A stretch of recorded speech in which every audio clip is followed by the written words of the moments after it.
हाँ अच्छा हाँ हाँ ठीक है, अगर मतलब। समझ आए तो ठीक है, तो जिन लोगों ने बनाया उनका अपने लेवल बनाया है। तो FLT 91 और FLT 65 कल अटेम्प्ट करके आओ।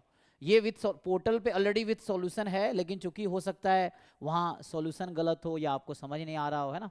तो मिस्टेक्स, क्योंकि जो लोग बना रहे हैं सबका अपना नॉलेज है ना, जो आपके जैसा ही कोई, वो जनरली जो बच्चे बनाते हैं वही जो MSc या तो IIT बॉम्बे कानपुर कहीं से कर रहे हैं या PhD कर रहे हैं, तो ये वही लोग हैं जो दिया। तो वैसे हैं, तो उनको बहुत ज़्यादा एक्सपीरियंस तो है नहीं, तो वो भी गलतियाँ करते हैं, ये चीज़ें हैं। सो मतलब जो MSc कर रहे हैं या कर चुके हैं या PhD कर रहे हैं, यही लोग हैं जनरली जो काम करते हैं हमारे साथ। सो वैसा है, तो उनके गलतियाँ उनमें रहती है।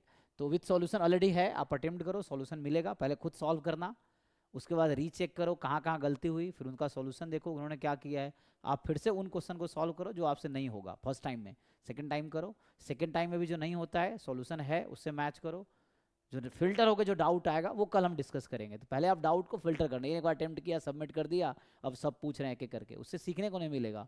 आप इंप्रूव तब करोगे जब पहले आप टेस्ट दोगे, उसको एनालाइज करोगे कहाँ गलती हुई, क्यों गलती हुई, गलती की वजह क्या है, क्या आपको कॉन्सेप्ट नहीं आता या सिली मिस्टेक हुआ है, या उसका सॉल्यूशन गलत है। ये भी हो सकता है कि सॉल्यूशन उसका गलत हो, आंसर की गलत हो। तो ये आप एनालाइज करके आओ, पहले एक एक क्वेश्चन देख के आओ। फिर जो एंड में फिल्टर होगा डाउट आएगा, फिर वो पूछोगे तो सच में सीखने को मिलेगा उसमें, कि आप सीख पाओगे गलती क्या हुई, उससे इंप्रूव होगा।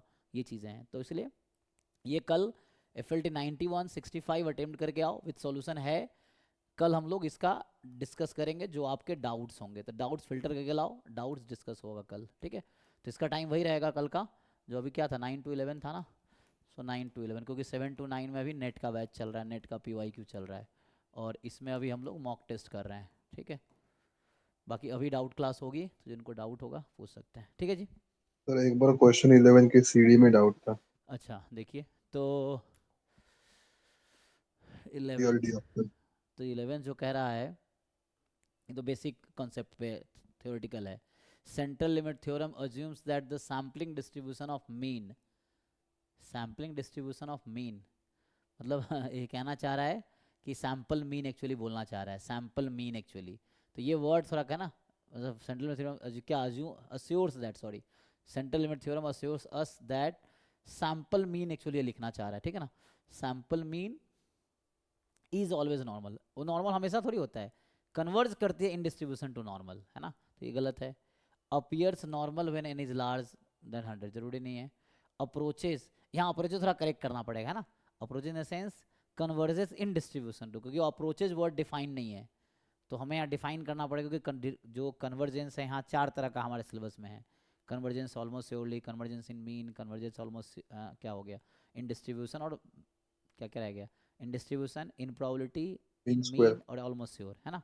हाँ, तो 4 तरह का कन्वर्जेंस है, तो approaches is not a well defined word, तो इसमें लिखना पड़ेगा कन्वर्जेस इन डिस्ट्रीब्यूशन टू, हालांकि सेंस इसका वही है अगर आपको पता है तो, वरना अप्रोचेज वर्ड ऐसे डिफाइन नहीं है ना।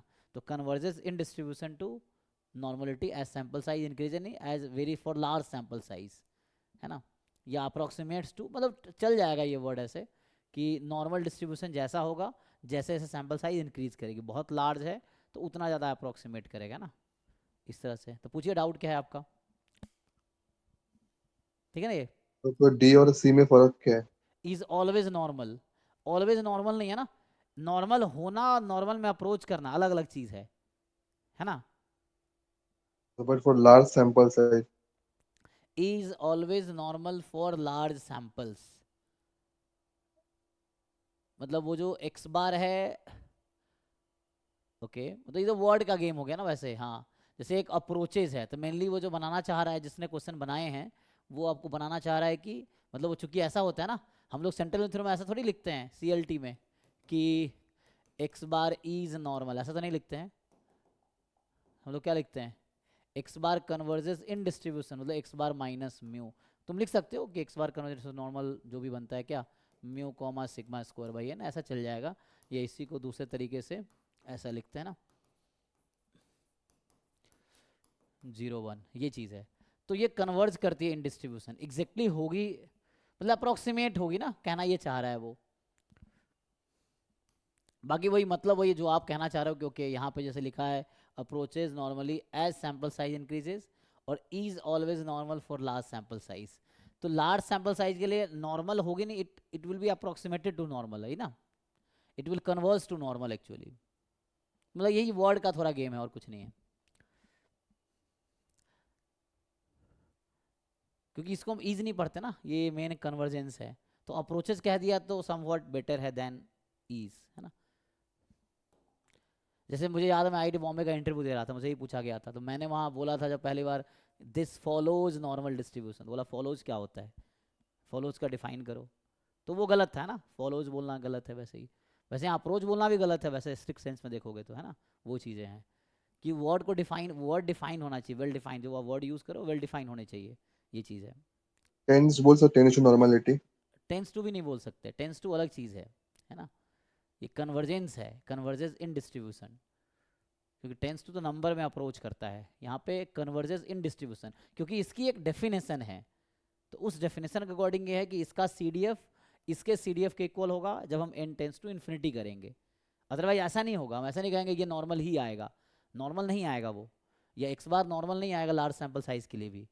x बार अप्रोच करेगी नॉर्मल की तरफ, n जितना लार्ज होगा उतना एक्यूरेटली अप्रोच करेगी, ये है।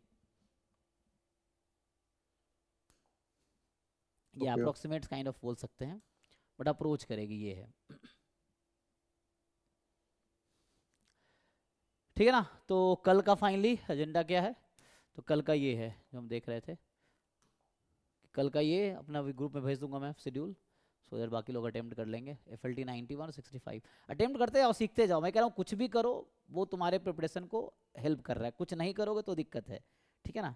तो अभी टाइम है, कहते नहीं सीखते जाओ गलतियाँ कर करके, वही है, जितनी गलतियाँ करो उतना सीखो, उसके लिए अटेम्प्ट करना पड़ेगा, मतलब एफर्ट्स करने पड़ेंगे तभी तो गलतियाँ होंगी, ये है।